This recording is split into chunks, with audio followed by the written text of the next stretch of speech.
მკვლელობა ზუგდიდ ოდიში ნიუსის ინფორმაციით სავარაუდოდ ბლაგვის საგნით მიყენებული ჭრილობით სოფელ ზედაეწერში მოკლულია შუახნის კაცი. ამ წუთებში ადგილზე საგამოძიებო მოქმედებები მიმდინარეობს. დაპირებებში არეული კალაძე 8 წლიანი მერობის შემდეგ დღეს მან დაადასტურა, რომ მიწისზედა მეტროს მშენებლობა, რომელსაც სამგორის სადგური ლილოსთან და აეროპორტთან უნდა დაეკავშირებინა, გაურკვეველი ვადით გადაიდო. ამას კალაძე ახმეტელისა და ვარკეთილის მეტროს დაგრძელებით ხსნის და ამბობს, რომ ამ ეტაპზე პრიორიტეტი ეს მეტროს სადგურებია. 8 წელია მიმდინარეობს ვარკეთილის მეტროს რეაბილიტაციაც, რომლის დასრულების თარიღმაც არაერთხელ გადაიწია.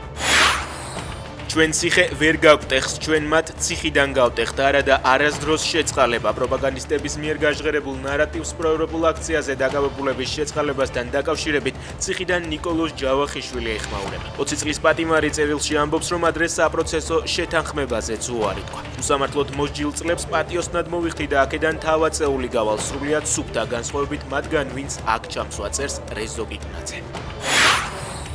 რუსეთში ნიჟნი ნოვგოროდში გემების სარემონტო კომპანიის შენობას ცეცხლი უკიდია. ამ დროისთვის ხანძრის გამომწვევი მიზეზი უცნობია, თუმცა ვარაუდობენ, რომ მიზეზი უკრაინული დრონების თავდასხმაა.